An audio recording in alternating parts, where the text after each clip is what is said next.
Welcome back to another reading and correcting. With me, Kindar, the Tiger writes, and Ty, the Tiger's supervisor. These are where I read a chapter from one of my stories and correct it as I go. If you want to listen to these live, it's every Tuesday morning, 8 a.m. Eastern Time, on Twitch, and if you want to support me, that is on my Patreon. Today, we are doing chapter 5 of Feeling the Way. From Trois-Rivières, it's the four. I'm already from Trois-Rivières. It was the 40 all the way to Quebec City. Took me just under an hour to reach it. I was not expected, so I detoured through old Quebec City. Last time I was here, 15 years ago, I ditched my family to explore it. My fathers had meeting they were already 3 days late for, and my brothers had enough guys to have sex with that it wasn't until all the meetings were done my absence was noticed. I like old cities the way I like guys I can connect with. Get your mind out of the gutter. It's a city, not a guy. Just mean that there's an emotional undercurrent in old buildings.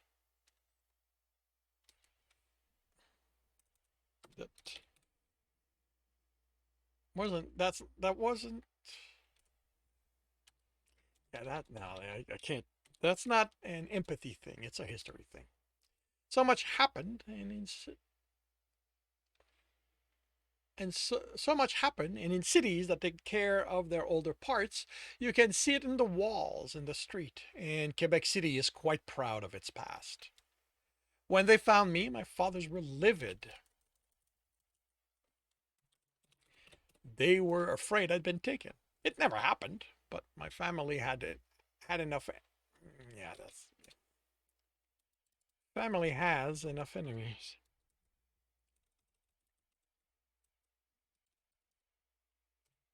It's always a concern. This constant back and forth is problematic. It's always a concern. Now, the downside with having 7 fathers is that it's utterly impossible to make them all happy. The fact they don't like each other all that much doesn't help. If I go out of my way to make one happy, it almost ensures another will be pissed about it. The upside is that it's always possible to make at least one of them happy and have him take my side. That time, I pointed out the historical heart restoration, which got Albert siding with me. I managed to inject the musical history in the conversation, and Aiden was going along with it. He's always interested in music he's never heard of, and Quebec musicians don't make it all the way to the West Coast unless they abandon their French route. Look up Celine Dion's last 40 years to get a sense of what I mean. 2 of them was enough to ensure my punishment was bearable. Another note. My father have never hit me, which might seem counterintuitive considering how often they hit one another, but they were raised by violent men, and it's one of the few things they all agreed on.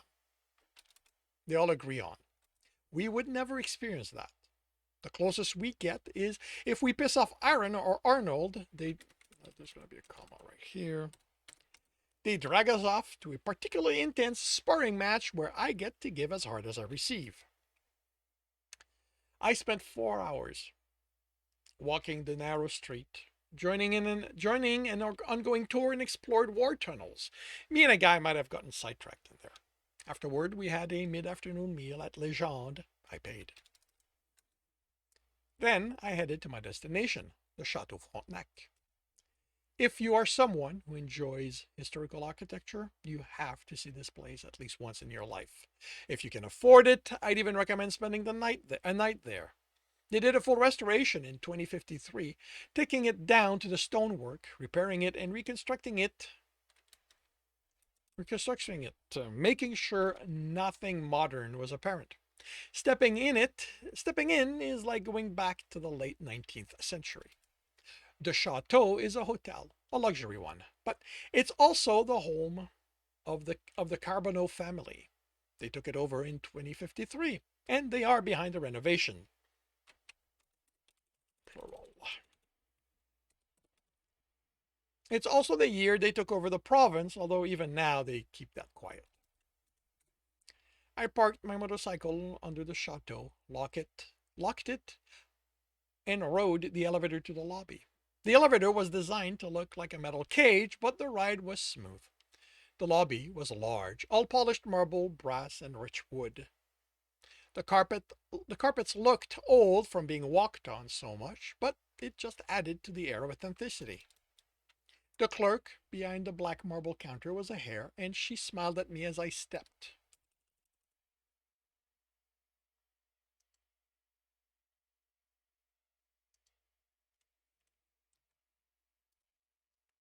What happened to my cursor? That steep step. Oh, the stepped to it. Double P. As I stepped to it. Welcome to the Chateau Frontenac. What is the name on the reservation? I smiled back. This was where I needed to be careful since I was not expected. Could you tell me if Mr. René Carbonneau is in his room? Her smile didn't change. There's going to be a lot of that. I'm sorry, sir, but I'm not allowed to divulge that information. No showing up unannounced then. In spite of the trouble it would cause, it was my preferred method when dealing with society family. It ensured they saw me instead of ignoring my presence. Can you let him know that Wyatt Orr is here to see him? I'll be in the 1608. I didn't wait for her response, hoping that stating I'll wait in the chateau's bar will signal I'm not going to tolerate an indefinite wait. I may not be expected, but I'm still in awe. I sat at the bar and brought up the list of available beer on my phone. I ordered something local and took my time with it, which was easy. Arnold made sure me and my brothers know how to appreciate beer, how to take in the aromas, enjoy the nuances and the flavor. Being just about unable to get drunk on beer makes appreciating that the only reason to drink, which is good for everyone around me. I am not a pleasant drunk. Drunkenness and depressions don't mix well. It was a long 3 hours before the rabbit showed up.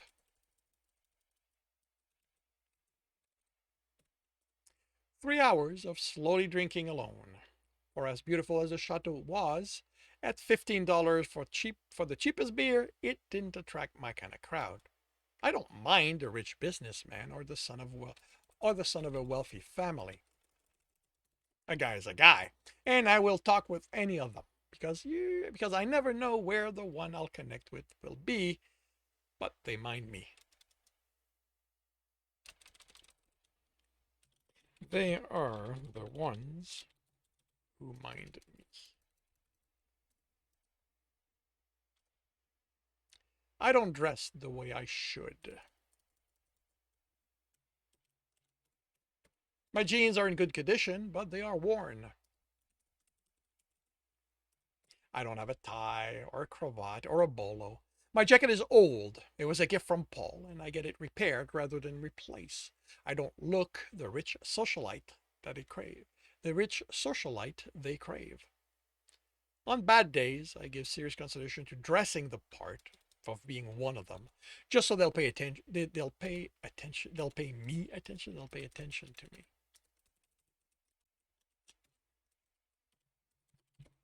Instead of their gaze drifting over me like I'm invisible. To be one of the visible elite rather than the ignored one.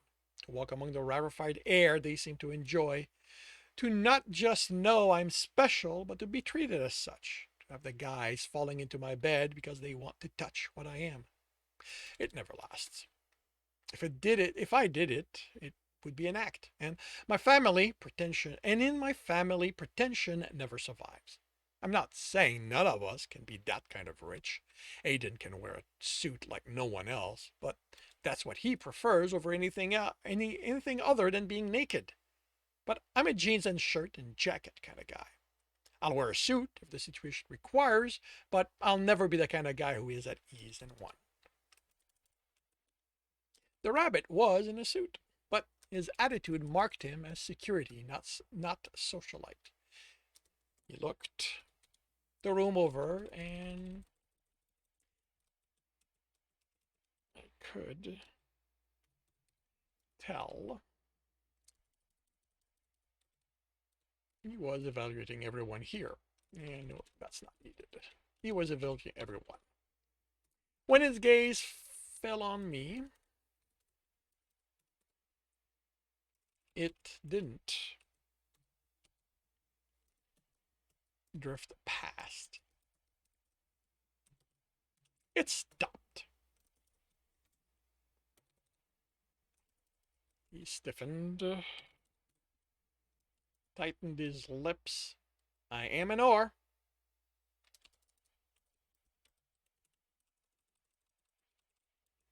I never bring good news. Or at least that's the stories running around. The last time one of us caused a problem on a society level was what, 7, 8 years ago? But that's all it takes. And everyone was reminded that back in the days, we were crazy enough to take on the church. And, okay, well, no, actually, yeah, right. They kicked the entirety of Christianity, the entirety of religion out of San Francisco. So that works. We take on the church and kick them out of Vice City, along with one of their precious family.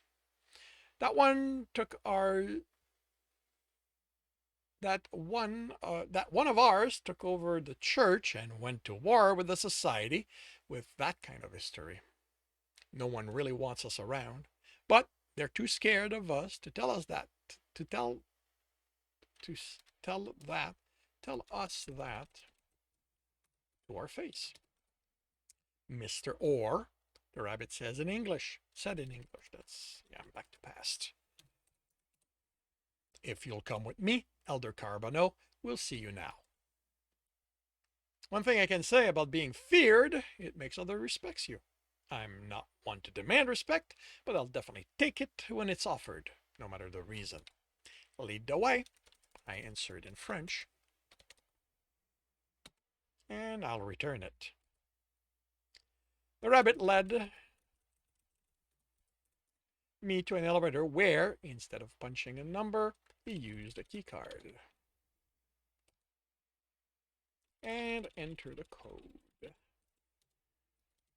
Using the floor buttons. I didn't look.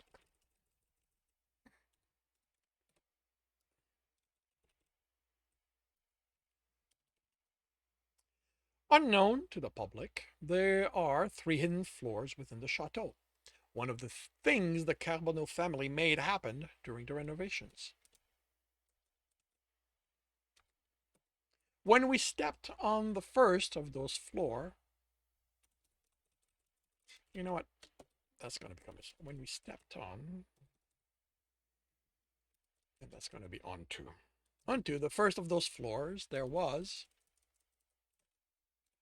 no indications we were in a hotel. No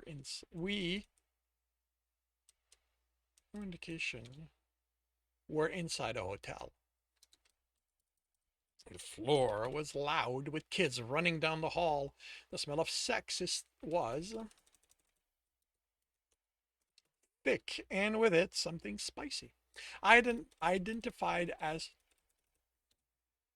tourtière when we walked by the open kitchen. You ever come over Quebec, you have to have tourtière. This was the Carbonneau home. Like every society family, they had... No. Like every society family, they have members spread around the world, but the Carbonneau are among the more insular of the families. After the events of the late 20s, those in the late 40s and the war with the church, they're also somewhat paranoid about protecting their lineage. So the chateau is the Carbonneau fortress. They aren't as extreme as the Lewinston. They don't force every member back to raise their son, but they do encourage it. I got stared at by the youngest. There might even have been a bit of fear in their eyes, which made me wonder just what kind of stories they learned about my family, or was it just a general fear of strangers? The older ones projected defiance. They wouldn't. Wouldn't let me see how scared of me they were.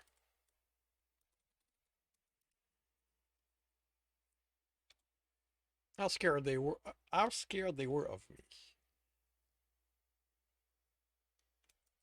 The ones older than them, of sexual age, eyed me with a mix of concern and desire. I am a very good looking specimen of a tiger, and stories of how dangerous we are just makes us more desirable. I do soak it in. I'd be an idiot not to. We went up large stairs. Only the bottom floor was accessible by elevators. It was also the one where all the security resided. Don't let the kids fool you. They know to get into the rooms the instant the alarm sounds. The walls and doors are reinforced. The day some idiot tries to invade this fortress, I want front row seat and a bag of popcorn, because it's going to be one cock raising of a show. We stopped by the double doors, and my escort spoke. I'm not going to do the entire chapter. There's just too much fixing required. Spoke quietly with one of the guards there. Got us cleared, and we entered Elder Carbonneau. Elder Carbonneau's inner sanctum.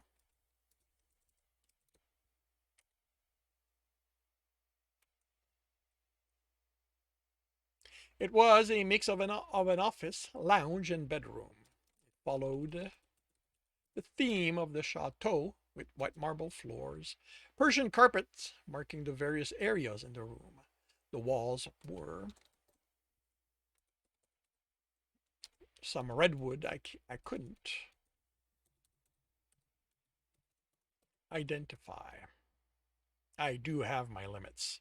I'm not an actual architect, after all. Variation on this was common among elders. Sex is sex.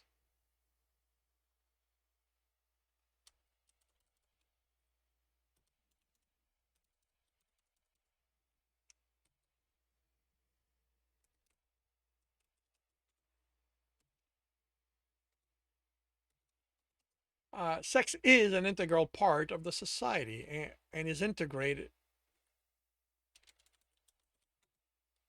Sex is part of who the society is and is integrated in how business is conducted. So don't be surprised if I don't tell you about the entirety of this meeting.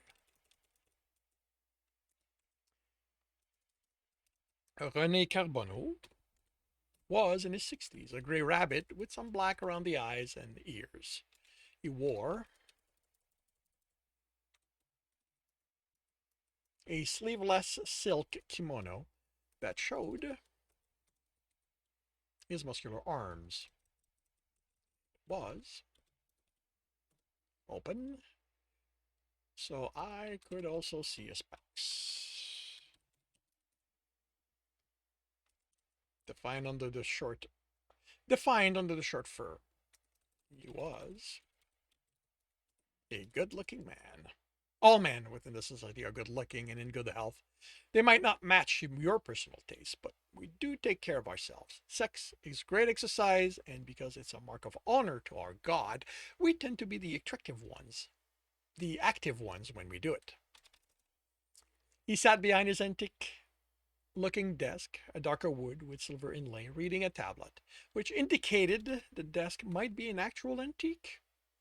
Everything recent had interactive surfaces. Behind him, see this, I barely switched just for one paragraph. Behind him was a younger, in his early 40s, rabbit with a similar gray with similar gray fur, but the black was on his neck and muzzle, and there was brown splotches on his hands, which he held clasped before him. He wore a gray suit, a shade darker than their fur. His lips tightened when I entered. He wasn't happy to see me. He wasn't happy I was here. So very few men in this society ever are. René finishes his reading, finished, typed something, then set the tablet aside to look at me. His expression was impassive. That of an old man who'd been in so many negotiations he'd gotten control of each and every muscle of his features to avoid giving anything away. Being more in tune than most, I can see his annoyance, but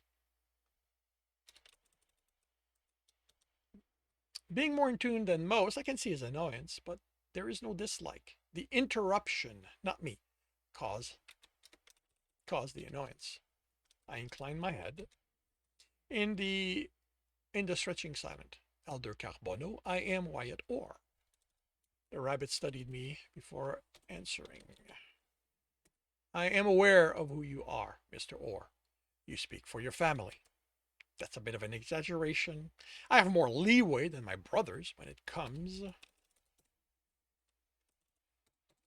to making decisions involving other families because I can do what most of them can't. That is, actually interact with them without starting wars. But if I don't run the big decisions by my fathers, I could pay for it. I am more of an intermediary, Elder. René stood, and his kimono opened as he stepped before the desk.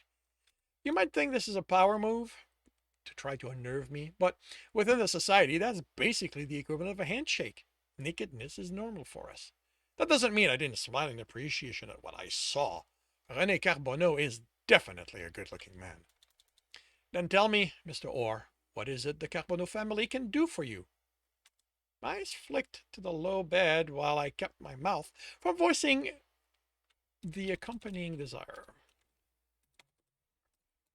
In the process, the words registered, and I realized this might not be what I thought it was. If the elder of the family didn't know someone had reached out to me, I sighed. Can you indulge me for a moment? I asked, taking out my phone. René nodded. I brought up the number and called it. I was not looking forward to. The other rabbit's phone rang, and he hurried to silence it. At the same time, I heard the call did not connect signal in my ear. The rabbit looked at me fearfully. Please tell me he wasn't trying to drag my family into some internal family feud. René noticed me looking at the rabbit and saw the fear in his face. Francois, the elder said, what is the meaning of this? I put my phone away and looked at the door I'd come through. This I didn't want to be present for. It's wanting to watch outsiders being decimated. Watching an elder lose it on a family member was not something I wanted to witness. Stay, if you please, René told me. I did not please, but that was just a polite way of ordering me to stay. Francois, René said again, his tone darker. Did you call the Orrs without my approval? Francois bit his lip. Can't do this without help, father. I relaxed. This wasn't a coup. They weren't common within families, but they did happen. You don't have the confidence in your own family, Francois?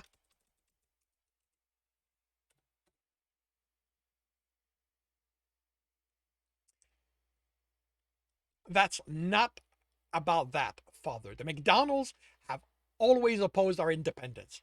Anytime we have pushed for it, they were there to ensure we would fail. They have the rest of Canada supporting them. Who do we have? De Mercier and Dumier have both said they wouldn't step into this.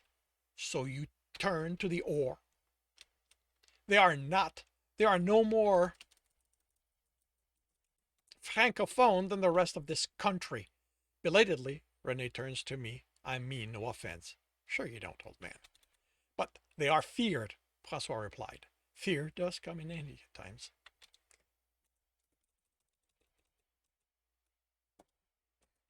Rene sighed.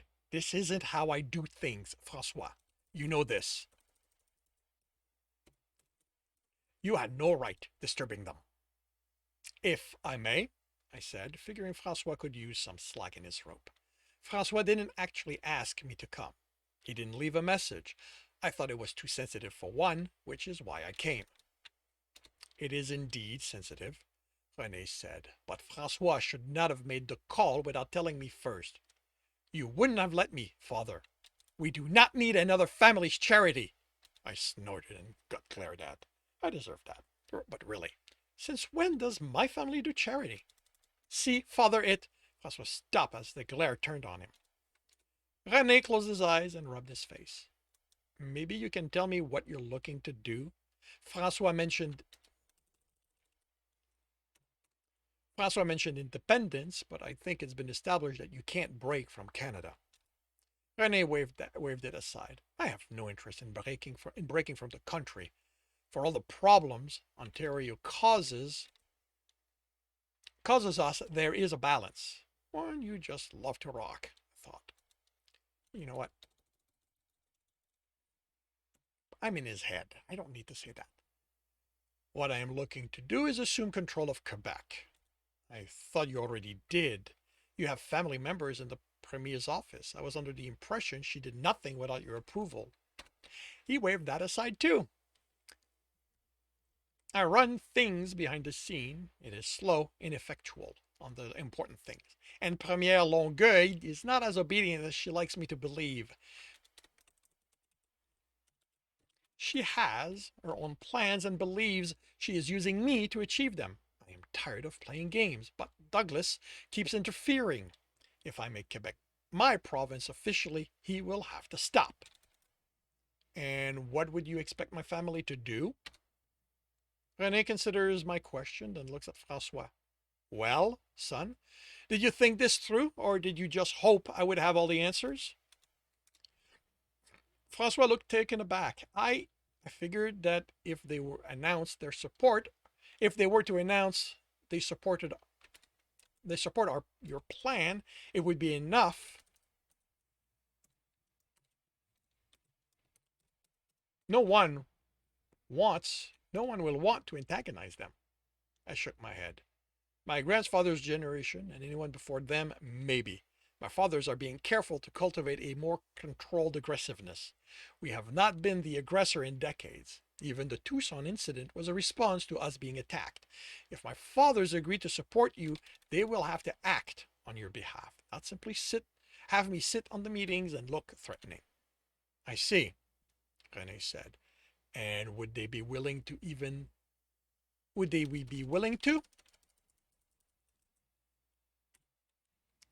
if it required them to take action? I smiled at the rabbit and crossed my arm over my chest. That depends entirely on what's in it for us. And that concludes Chapter 5 of Feeling the Way. If you're enjoying this, please leave a like. If you want to know when the next chapter is going to be up, subscribe and hit the bell. If you want to read the story, the rest of the story, that's on my Patreon. I'm sorry, this is not slated to be published anywhere at this time, at least, and probably never. This is a personal story that I'm sharing. If you want to listen to this live, it's on my Patreon. It's on Twitch every Tuesday morning, 8 a.m. Eastern Time. Links are in the notes, and with that, I shall wish you a good day.